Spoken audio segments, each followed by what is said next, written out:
Kisah akan berfokus pada satu keluarga yang tengah bertengkar hebat. Diketahui permasalahan bermula sejak sang suami yang semakin sering depo tak pernah kunjung WD, sehingga ekonomi keluarga ini semakin terpuruk. Bahkan untuk makan sekalipun amat sangat kesusahan. ใครมั่งไม้มึงอ่ะ สุดท้ายมันเกิดมาเองอ่ะ กว้างๆเก่งขึ้นไปอุ้ยไม่กินเด็ก Ternyata gambaran kejadian itu sebatas dalam bayangan Columbus tentang keluarganya di masa lalu yang karenanya ia mengalami depresi berat hingga seringkali ingin mengakhiri hidupnya di dalam gentong air. Padahal ia sendiri kini sudah punya seorang putri yang sedang sakit bernama Bua. บัวไม่สบายไม่ใช่เหรอ Belum diketahui siapa ayah dari Bua ini, yang jelas setiap harinya Bus harus selalu mendorong gerobak bakso ke lapak ia berjualan. Artinya dalam menafkahi kehidupan bersama satu putrinya ini, Bus hanya berjeripaya seorang diri meski dalam keadaan sangat sepi. Di tengah kondisi tersebut, Bus juga harus menghadapi seorang lintah darat yang tiba-tiba menagih utang atas nama suaminya dulu, di mana kasusnya masih sama, yaitu akibat kalah taruhan di meja judi. Dan sebagai seorang anak, Bua tentunya merasa sangat prihatin atas beban berat yang harus dipikul sang ibu saat ini. มันไม่ใช่หน้าที่ของฉันต้องไปรับผิดชอบแทนใครนะเดี๋ยวฉันจะหาทางสะสางเอง Hingga pada suatu hari, Bus kembali mendorong gerobak baksonya ke tempat biasa dia mangkal. Namun sungguh nahas, di sana sedang terjadi bentrok antara mahasiswa dengan aparat kepolisian. Yang lebih nahasnya lagi adalah gerobak bakso Bus malah dijadikan tameng untuk memblokade serangan aparat tersebut.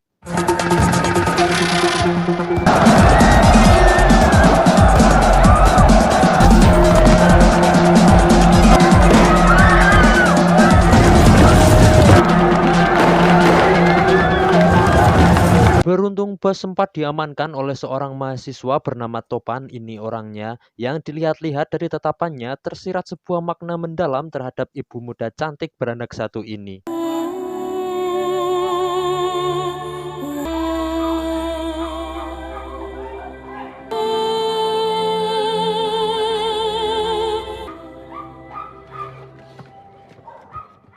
Alhasil hari itu juga Bus pulang dengan tangan hampa dan entah kenapa setiap melihat Bua berani keluar rumah, ia selalu meraihnya dengan keras sebagaimana dulu ia sering diperlakukan oleh ibunya seperti itu. Kendati kemudian Bus merasa sangat bersalah oleh perbuatannya sendiri. พี่บอกกี่ทีละ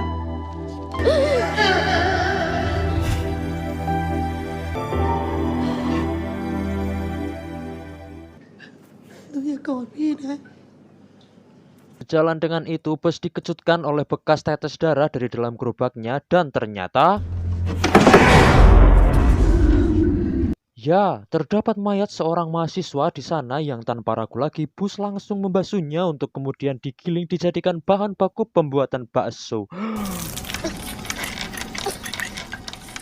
Beralih ke Topan, di mana pasca kericuan kemarin, ia telah kehilangan satu nama mahasiswa yaitu Chart, sehingga dari sela kesibukan di apoteknya, Topan terus berupaya mencari keberadaan Chart meski selama berhari-hari pencarian belum ada tanda-tanda bahwa Chart akan ditemukan. แล้วบอกกูด้วยแล้วกันนะ ขอบใจ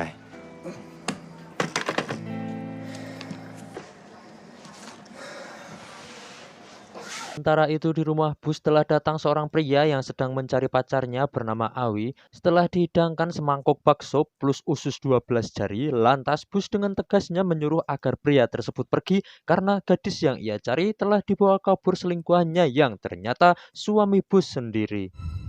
เมียกลับไปด้วยมันหนีไปกับผัวเร็วๆของฉันละ Seolah tak percaya, si pria malah terus saja memanggil-manggil nama pacarnya dan inilah yang terjadi. Ya, tak cukup dengan hanya membuat tamu begajulnya itu pincang, Bus juga memastikan agar dia tidak kabur dengan memaku jari-jari tangannya satu persatu.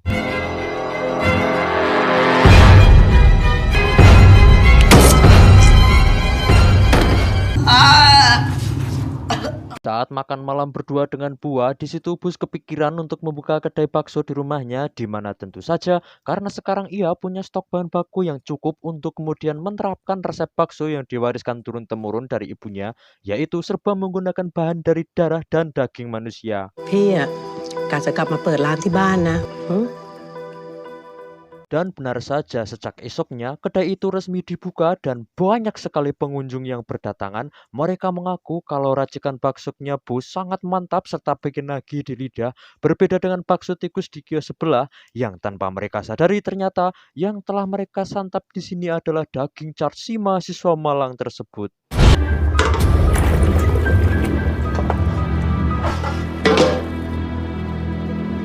Saking viralnya, Topan sendiri terpanggil untuk menjajal hidangan di gerai tersebut. Lalu dengan senang hati, ia kemudian membantu kesibukan Bus di sana, sehingga dari momen inilah mulai tercipta kedekatan di antara keduanya.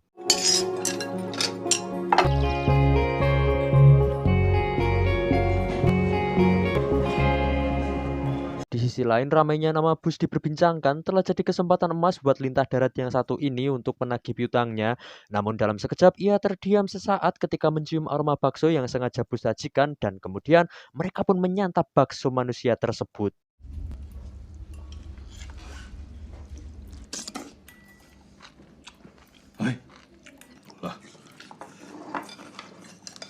บอกแล้วว่าอร่อยสุดตีน Di saat yang sama, Topan kedatangan salah seorang dari keluarga Chad menanyakan tentang nasibnya. Lalu dengan setengah putus asa, ia pun akhirnya mengatakan jika seandainya Chad masih hidup, pastinya dia sudah ditemukan dalam waktu cepat. Esokan harinya, Topan kembali mendatangi Bus sambil membawa bingkisan, tapi anehnya kedai ditutup dan ia baru bisa masuk setelah beberapa kali Bus tak menyahut panggilannya. Topan hanya bisa bengong dengan keadaan di dalam kedai yang sudah berantakan. Lalu sesaat setelahnya, Bus pun mulai menjelaskan kejadian yang sebenarnya, di mana ia mengaku telah mencampurkan boraks atau serbuk racun ke dalam kuah bakso yang kakek lintah darat dan dua anak buahnya tadi makan, sebelum ia kemudian membantai semuanya.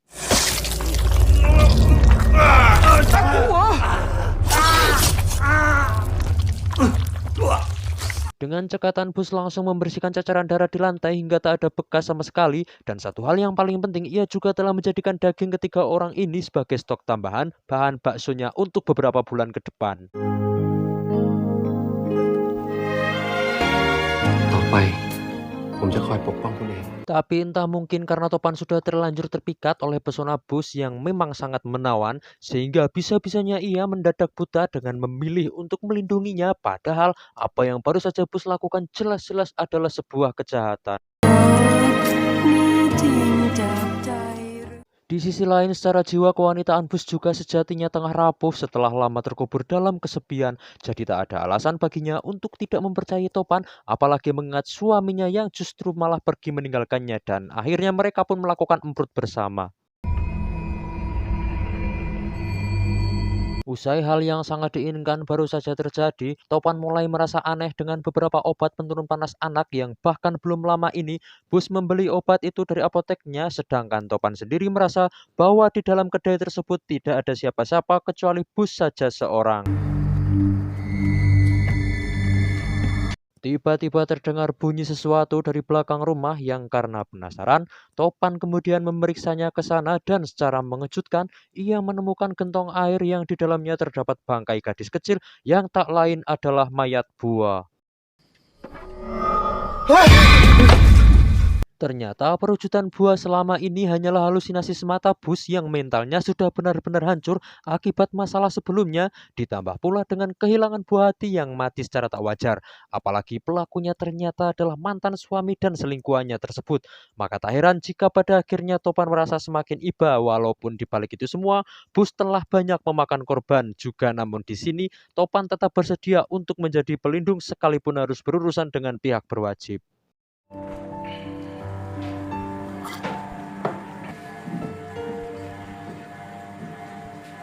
Tapi ya begitulah Topan, setelah malamnya berhasil mendapatkan madu kucing dari Bus, besoknya dia sudah kepincut lagi oleh sekuntum bunga yang lebih segar. Tanpa sedikit pun ia merasa curiga jikalau ternyata Bus diam-diam telah mengintip kelakuannya tersebut. เดี๋ยวพี่ค่อยเล่าให้ฟังทีหลัง Bus menahan kecewa sempat mau bunuh diri dengan cara yang sama, namun tiba-tiba saja teringat sewaktu dulu ia digedabah kehormatannya oleh kakak tirinya, sehingga Bus pun seketika terjatuh lemas tak berdaya.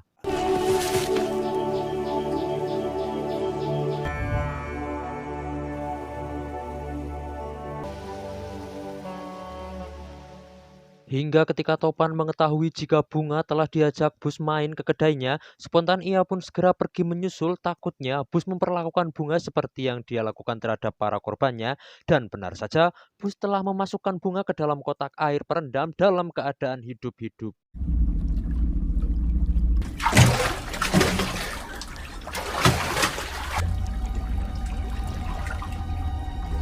Di saat Bus tengah menyiapkan resep andalan untuk membubuhi semua korban tersebut, Topan datang dan sekonyong-konyong menanyakan keadaan Bunga, sementara Bus yang sudah dibakar api cemburu langsung membuat Topan terdiam dan hanya bisa menunggu di meja kedainya saja.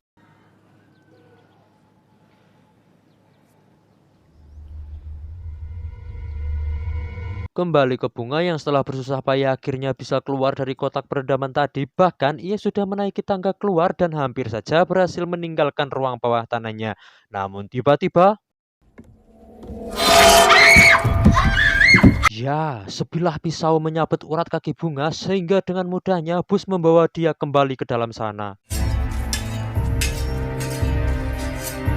Di sisi lain, Topan yang semakin merasa tak tenang memutuskan untuk pergi untuk melihat keadaan di bawah, sementara di samping tubuh Bunga yang tak berdaya nampak busur dan siap dengan beberapa pisaunya. Beruntung aksinya kali ini dapat digagalkan Topan yang datang di saat bersamaan. Walau bagaimanapun, pilihan Topan untuk menyelamatkan Bunga bagi Bus sendiri laksana sambaran petir di siang bolong. Dia tak menyangka jika kepercayaan yang dengan tulus ikhlas diberikan kepada Topan akan berujung sebuah pengkhianatan.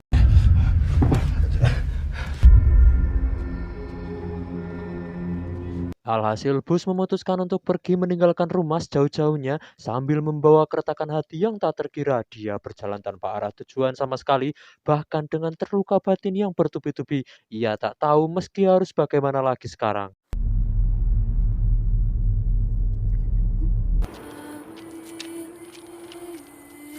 Keadaan ini membuat ingatan Bus kembali jauh ke masa lalu tentang banyak hal yang membuat mentalnya hancur. Sejak remaja kecil mulai dilecehkan kakak tiri sekaligus ayahnya Buah, kemudian kelakuan ayah tirinya yang dengan begitu tega menjual Bus lebih mendapatkan uang modal taruhan judi, yakni kepada seseorang yang sepanjang cerita ini dianggap sebagai suami Bus.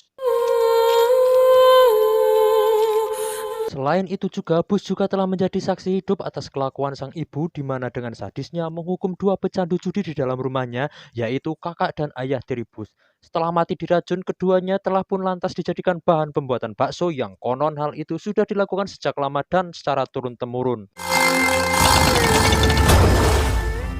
Kali ini Bus harus kembali diterpa guncangan mental setelah ia memilih seseorang untuk menjadi cerminan dalam hidupnya, tapi hasilnya nol besar karena orang pilihan itu sama sekali salah dan malah berkhianat, sehingga bukan membuatnya merasa sentosa yang ada justru semakin menambah putus asa. Sebenarnya Topan sudah bermaksud baik dengan berusaha menolongnya sambil meminta maaf, akan tetapi di sini Bus nampak sangat kesulitan menentukan pilihan antara memaafkan kesalahan Topan atau bahkan membunuhnya saat itu juga.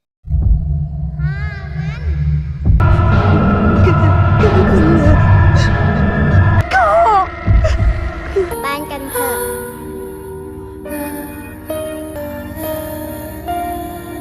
Pada akhirnya Bus nekat menjatuhkan diri ke sungai dan pihak kepolisian pun tak berhasil menemukan jasadnya sama sekali, walaupun pencarian terus dilakukan sampai larut malam. ได้รับคำสั่งให้หยุดการค้นหาเพียงเท่านี้ Jelang akhir film, Topan diperiksa kepolisian atas dugaan keterlibatan dirinya berawal dari kecurigaan seorang petugas yang diam-diam selalu mengawasinya, ditambah keterangan Bunga sebagai korban terakhir yang berhasil selamat. ผมเป็นเหยื่อ Topan mencoba keluar dari tuduhan dengan mengatasnamakan diri sebagai salah satu korban, tetapi tetap saja kebenaran tidak bisa dibuktikan selama Chad sebagai orang yang dicari-cari saat itu belum bisa dipastikan masih hidup atau tidak. หวังว่าเธอคงยังจะมีชีวิตอยู่นะ Dan di penghujung cerita kita diperlihatkan Bus keluar dari dalam sungai yang rupanya masih hidup dan memilih pulang ke rumah orang tuanya yang masih terus melestarikan khas bakso daging manusianya. Tamat dan film pun selesai.